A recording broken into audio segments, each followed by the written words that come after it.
ఒక లైలాను చూస్తేనే వరుస పెట్టి 100 పాటలు రాసేయచ్చు. అలాంటిది 100 లైలాలు ఉన్నారు. 100 లైలాలు ఉంటే ఎన్ని పాటలు రాయొచ్చు అని మీరు అడగచ్చు. ఒక్క పాట కూడా రాయలేను. చూడడానికి 100 కళ్ళు సరిపోవు కాబట్టి ఈ 2 కళ్ళు అటు ఉంటాయి. పేపర్ మీద పెన్ను మీద కళ్ళు ఉండవు కాబట్టి ఒక్క పాట కూడా రాయలేను.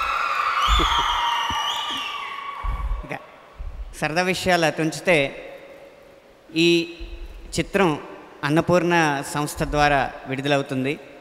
అన్నపూర్ణ అంటే మనకి ఒక మహానటుడి భార్యగా,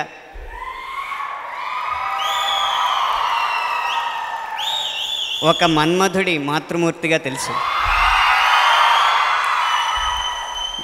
అన్నపూర్ణ స్టూడియోకి ఆ పేరు పెట్టడం వెనక నిజమైన ఉద్దేశం ఏంటంటే, నా ఊహలో అన్నపూర్ణ, అన్నం అంటే అన్నం మీకు తెలుసు, పూర్ణం అంటే నిండుతనం, నిండు భోజనం, ఫుల్ మీల్స్ అన్నమాట అన్నపూర్ణ అంటే.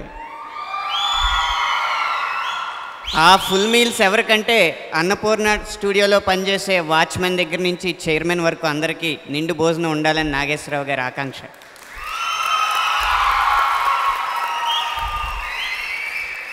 అన్నపూర్ణ సంస్థ ద్వారా వచ్చే చిత్రాన్ని చేసిన వారికి, తీసిన వారికి, చూసిన వారికి కూడా నిండు భోజనం ఉండాలని ఆయన ఆకాంక్ష.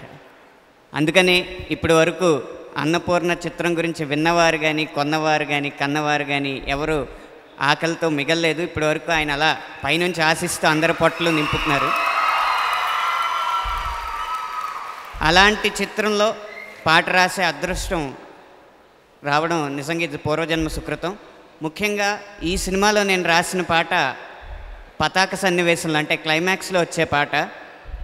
ఒక 50 సంవత్సరాల అనుభవం ఉండి జీవితంలో అలాంటి పాటలు రాయడానికి అవకాశం ఇస్తారు అలాంటి వ్యక్తికే. కానీ దర్శకులు నన్ను నమ్మి ఈ కథ సారాంశాన్ని, ఆయన ఆత్మని ఈ పాటలో నేను ఆవిష్కరించగలను అన్న విశ్వాసాన్ని నా మీద వ్యక్తపరిచి నాకు ఈ అవకాశాన్ని ఇచ్చి ఇంచుమించు 4 నెలలు పాట పూర్తయ్యేదాకా సహనంతో వేచి ఉన్నందుకు దర్శకులకి, అలాగే సంగీత దర్శకులకి ఈ సందర్భంగా నా ధన్యవాదాలు తెలియజేసుకుంటూ,